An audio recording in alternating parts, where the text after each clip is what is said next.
آج ہم بات کرتے ہیں ازبکستان کی.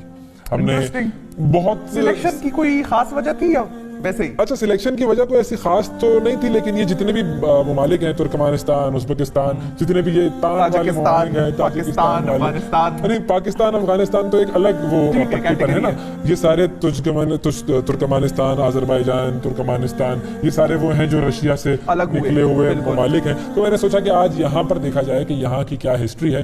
تو خوبصورت لوگوں کی سرزمین ہے، مہمان نواز لوگوں کی سرزمین ہے. بالکل، بڑے بڑے نام ہیں، ان پہ آپ نے ضرور ہمیں بتانا ہے، کیونکہ اگر میں جانتی ہوں کہ بہت بڑے بڑے ناموں کا تعلق اس سرزمین سے رہا ہے، تو پھر اویس نے بھی اپنی ریسرچ تو پوری کی ہوگی. ریسرچ تو پوری کی ہے، ہماری ٹیم نے بھی ریسرچ پوری کی ہے. تو میں آپ کو بتاتا ہوں ازبکستان کے بارے میں کہ بڑے خوبصورت لوگوں کی، مہمان نواز لوگوں کی سرزمین ہے. اور ازبکستان جو ہے وہ بیسیکلی وسط ایشیا میں واقع ہے، ایک تاریخی مسلم ملک ہے. اور اس کی مٹی جو ہے وہاں پر آپ کو اسلامی تعلیم کی خوشبو ملے گی، تحقیق کی خوشبو ملے گی. امام بخاری وہاں کا ایک بہت بڑا نام ہے. ابو علی سینا، البیرونی، الخوارزمی، یہ وہ شخصیات ہیں جن کا تعلق اس سرزمین سے ہے. اور اس وجہ سے کہ یہ فن و تعلیم کا ایک بہت بڑا مرکز رہا ہے.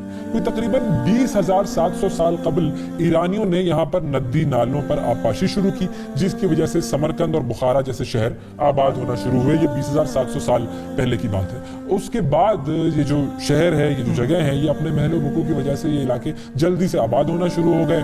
اور چین اور یورپ کے درمیان آمد و رفت کا سب سے اہم راستہ ان علاقوں میں بن گیا. اور پھر یہ جو راستہ ہے یہی شارع ریشم سے پھر کنیکٹ ہوتا ہے، سلک روڈز یہاں سے گزر کے جاتے ہیں. بالکل، یہ یہاں سے گزر کے جاتے ہیں. اچھا، 7ویں صدی عیسوی میں یہ جو دونوں شہر تھے، ان کو ماوراء النہر بھی کہتے ہیں. سمرقند اور بخارا جو دونوں شہر ہیں، ان کو ماوراء النہر بھی کہتے ہیں. اور یہ دونوں شہر جو ہیں وہ اس علاقے میں سب سے بڑا انقلاب اس وقت آیا جب عرب قوم یہاں پر آئی اور انہوں نے اسلام کا پرچم یہاں پر لہرایا، اور یوں یہ علاقے اسلام کے زیر اثر آ گئے. اس کے بعد تاریخ اسلام میں بخارا پہلی مرتبہ سن 850 عیسوی میں دولت سامانیہ کا دارالحکومت قرار پایا.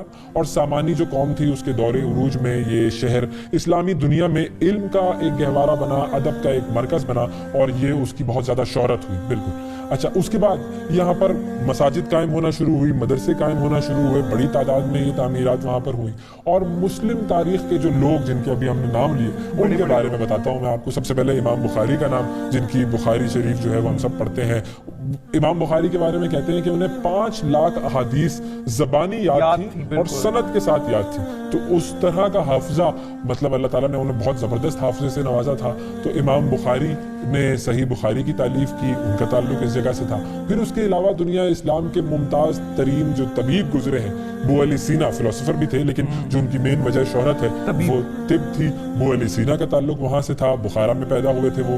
اس کے بعد پھر ابو ریحان البیرونی، جو کہ ریاضی، تاریخ اور جغرافیہ کے ماہر تھے، انہوں نے اس پر ایسی عمدہ کتابیں لکھی ہیں جو آج تک پڑھی جاتی ہیں. ان کا تعلق بھی یہیں پر سے تھا. اور البیرونی کو ریاضی کا موجد بھی کہتے ہیں. البیرونی جو ہے وہ خوارزم میں پیدا ہوئے تھے، اسی علاقے میں ایک جگہ ہے خوارزم، وہاں پر پیدا ہوئے تھے. پھر اس کے بعد علم ریاضی اور فلکیات کے ماہر الخوارزمی کا تعلق بھی خوارزم سے تھا، جو کہ آج کل ازبکستان میں الجبرا والے جو الجبرا والے بھائی، جن کو الجبرا سمجھ میں نہیں آتا، وہ الخوارزمی کو بہت یاد کرتے ہیں، اکثر یاد کرتے رہتے ہیں. امتحانات میں جب نہیں سالو ہو رہے ہوتے سوالات، تو اکثر یاد کرتے ہیں کہ الخوارزمی صاحب نے کیا کر دیا. لیکن جو ان کی علم کے لیے، میتھمیٹکس کے لیے، الجبرا کے لیے خدمت ہے، وہ واقعی بہت زیادہ بڑی خدمت ہے. اور اس کے بغیر آج کی جتنی بھی ماڈرن ڈیولپمنٹس ہیں وہ الجبرا کے بغیر مکمل نہیں ہو سکتی. ٹیکنالوجی آپ دیکھ لیں، ڈیجیٹل ورلڈ دیکھ لیں، بالکل وہ ادھورا ہے. اس کے علاوہ ایک اور شخصیت ہے جن کا ذکر کرنا بہت ضروری ہے، وہ ہے امیر تیمور. فاتح، بہت بڑے فاتح، ایک بہت بڑے سپہ سالار، ان کا تعلق بھی یہیں سے تھا. پھر سکندر اعظم، چنگیز خان اور امیر تیمور لنگ، یہ 3 وہ فاتح ہیں جن کو فاتح اعظم کے نام سے دنیا جانتی ہے. تو امیر تیمور کا بھی تعلق یہیں سے تھا. اچھا، دہلی سے لے کر ازمیر تک اور ماسکو سے لے کے دمشق اور شیراز تک ہر جگہ یہ امیر تیمور جو ہے وہ خود گیا ہے، اور ہر جنگ میں اس نے خود شرکت کی، اسی لیے اس کو فاتح اعظم کہتے ہیں. تو ایسے بڑے بڑے لوگ بھی گزرے ہیں. اب ہم آتے ہیں ذرا بخارا کی تاریخ کے پر. تاریخ میں ایرانی تہذیب کا اہم ترین مرکز رہا ہے بخارا. اس کے طرز تعمیر میں اور آثار قدیمہ میں ایرانی تاریخ سے نظر آتی ہے آپ کو. اور اس کے علاوہ جو مساجد ہیں، مدرسے اس دور کے، وہ آج بھی موجود ہیں. 4 مینار کا مدرسہ، پھر بخارا کی جو مسجد ہے، کولون مینار اور اسلامی ثقافت کے علمبردار عمارتیں، کئی ایسی عمارتیں ہیں جو کہ آپ کو بخارا میں نظر آئیں گی، اور بخارا کو اسی وجہ سے یونیسکو کے عالمی ثقافتی ورثوں میں بھی شمار کیا گیا ہے، کیونکہ یہاں پر بہت زیادہ پرانا جو ہیریٹیج ہے، عمارتیں ایسی ہیں کہ جو موجود ہیں، تو اسی لیے اس کو یونیسکو والوں نے ہیریٹیج لسٹ میں شامل کیا ہوا ہے، تو اسی لیے ایسی جگہ ہے جہاں جانا چاہیے۔ ہم ایسے جتنے بھی ممالک بتا رہے ہیں ان تمام ممالک میں جانا بنتا ہے۔ اللہ ہم سب کو وہاں جانا نصیب کرے، بالکل ہمارا ٹورزم بڑھائے۔ اچھا، اب ہم آ جاتے ہیں 1220 میں۔ 1220 میں چنگیز خان نے وہاں پر حملہ کیا، اس کی تباہ کاریوں کا نشانہ بنا، اور اس کے بعد پھر یہ چغتائی اور تیموری سلطنت اور خان بخارا کی حکومت میں یہ علاقہ شامل ہو گیا۔ اس کے بعد 13ویں صدی کے اوائل میں منگول کے چنگیز خان کی چنگاری یہاں پر بھی پہنچی اور پورے علاقے کو تہس نہس کر دیا گیا، اور ایرانی بولنے والوں کو وسط ایشیا کے دوسرے علاقوں کی طرف دھکیل دیا گیا۔ یہ وہ زمانہ تھا جب انہوں نے وہاں سے ہجرت کرنا شروع کی، وہاں سے وہ چلے گئے۔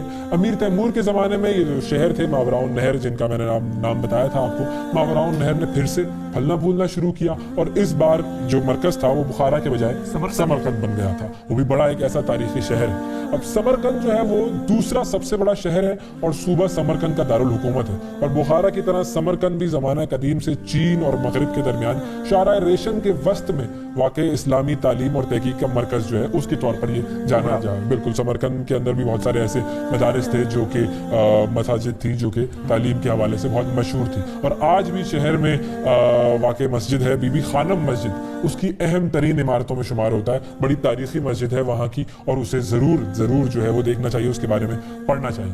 اچھا، پھر اس کے بعد ایک ریگستان ہے جو کہ قدیم شہر کے مرکز میں واقع ہے، اور 2750 سالہ قدیم شہر ہے یہ۔ اس شہر کو بھی یونیسکو کی جانب سے عالمی ثقافتی ورثہ تیار کیا گیا، اور خاص چیز وہاں کی ہے روٹیاں۔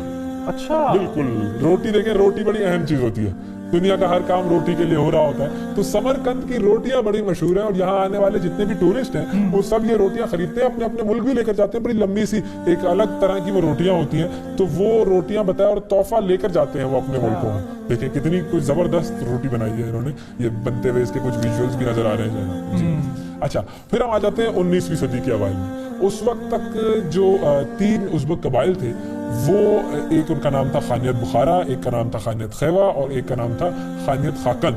انہوں نے اپنی جو پسپائی ہے اس سے ابھرنے کا تھوڑا سا دور دیکھا، تھوڑا سا یہ قبائل ابھرے، لیکن صدی کے نصف آتے تک، ہاں بالکل، تو یہ جو علاقہ تھا اس کی زرخیزی کو اور اس کی جو تجارت تھی اس کو کچھ نظر لگ گئی، اور روس نے یہاں پر جو ہے وہ اپنی، جسے آپ کہہ لیں کہ نالج کی وجہ سے، یا جو بھی ان کا ایک گلوبل ایجنڈا تھا اس کی وجہ سے انہوں نے اپنی پوری فوج یہاں پر لگا دی، اور پھر اس کے بعد 1876 میں جو ہے وہ روس نے ان تینوں علاقوں پر قبضہ کر لیا، اور موجودہ دور کا ازبکستان اس کی زیر حکومت آ گیا، اور خانیت کے جتنے بھی اختیارات تھے وہ سارے کافی حد تک محدود ہو گئے۔ پھر 1924 میں سوویت اتحاد نے ازبک سوویت سوشلسٹ ریپبلک قائم کی، اور 1991 میں ازبکستان نے سوویت اتحاد سے آزادی کا اعلان کیا اور ایک الگ ملک بنا وہ، اور 1992 میں ازبکستان کو ایک نیا دستور ملا۔